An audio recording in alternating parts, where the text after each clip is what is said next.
Uşaqlar, bilirsiniz ki Novruzun adətlerinden biri de yumurta döyüştürmektir. Elə mi? Boyanmış yumurtalar. Dede baba da bak bu yumurtaları boyuyorlar. Ta qədimdən bugünə kimi bu adət əlində davam edir. İndi sizlə belə bir şərt kəsəcəm. Bu yumurta döyüşündə kimlər uduzacaqsa, o uduzmuş uşaqlar burada bize bir gözəl rəqs edəcəklər. Razısınız? Aferin uşaqlar. İndi mən istəyirəm birinci Aydanla döyüşdürüm. Aydan yumurtan hazırdır. Yumurtan döyüşə. Aha. Ama onun sözü olar mənidir.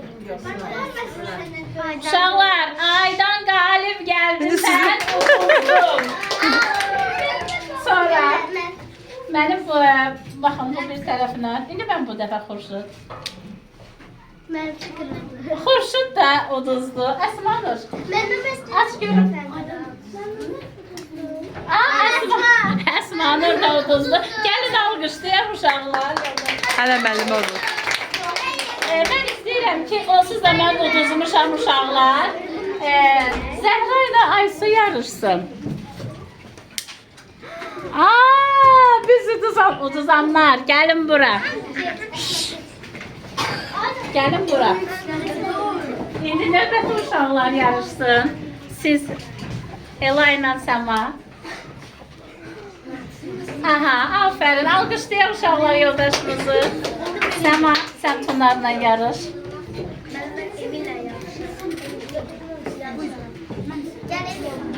Ne oldu? Möhkəm vur.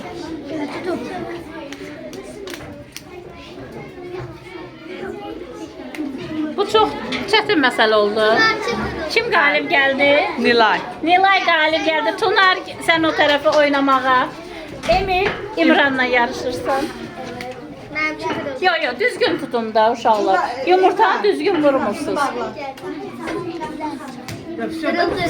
Hə. Emil uddu, aferin. Nihatla Adəm.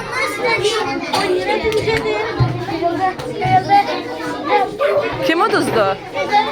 Hə, sən keçəcəksən rəqs. İndi mən, indi Ömər. İndi Yusiflə Ömər. Ömər, bəlkə biz yoxlayaq. Biz oynayarıq, narahat olma. Sen de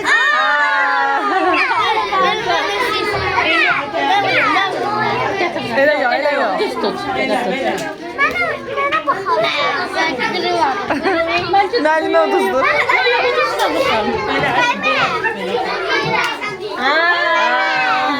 Kim uduzdu? Həsən.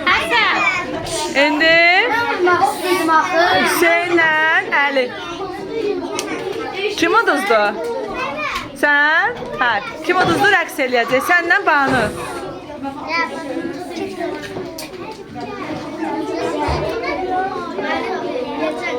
Hə, var. Hə, yarışın görək. O, elə yox, qızlar. Yumurta elə tutmurlar axı. Elə yox, qızım, bax belə. Hə. Banu uduzdu. Yunis. Yunislə müəlliməsi. Yumurtası var. Yunisdə var yumurtası. Bahar uduzdu. Yumurtası var. Mən də oraya. Tut Yunis müəlliməsi. Yox, elə yox. Elə yumurta döyüşmürlər. Belə tutun. Yox, əli məsələ. Mən uduzdum. Həzirəsiz.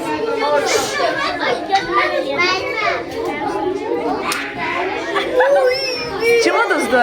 Sən rəqs eləməyə. Nərgizlə Ayan. Görək kim uduzacaq. Sən rəqs eləyəcəksən. Nərgiz uddu.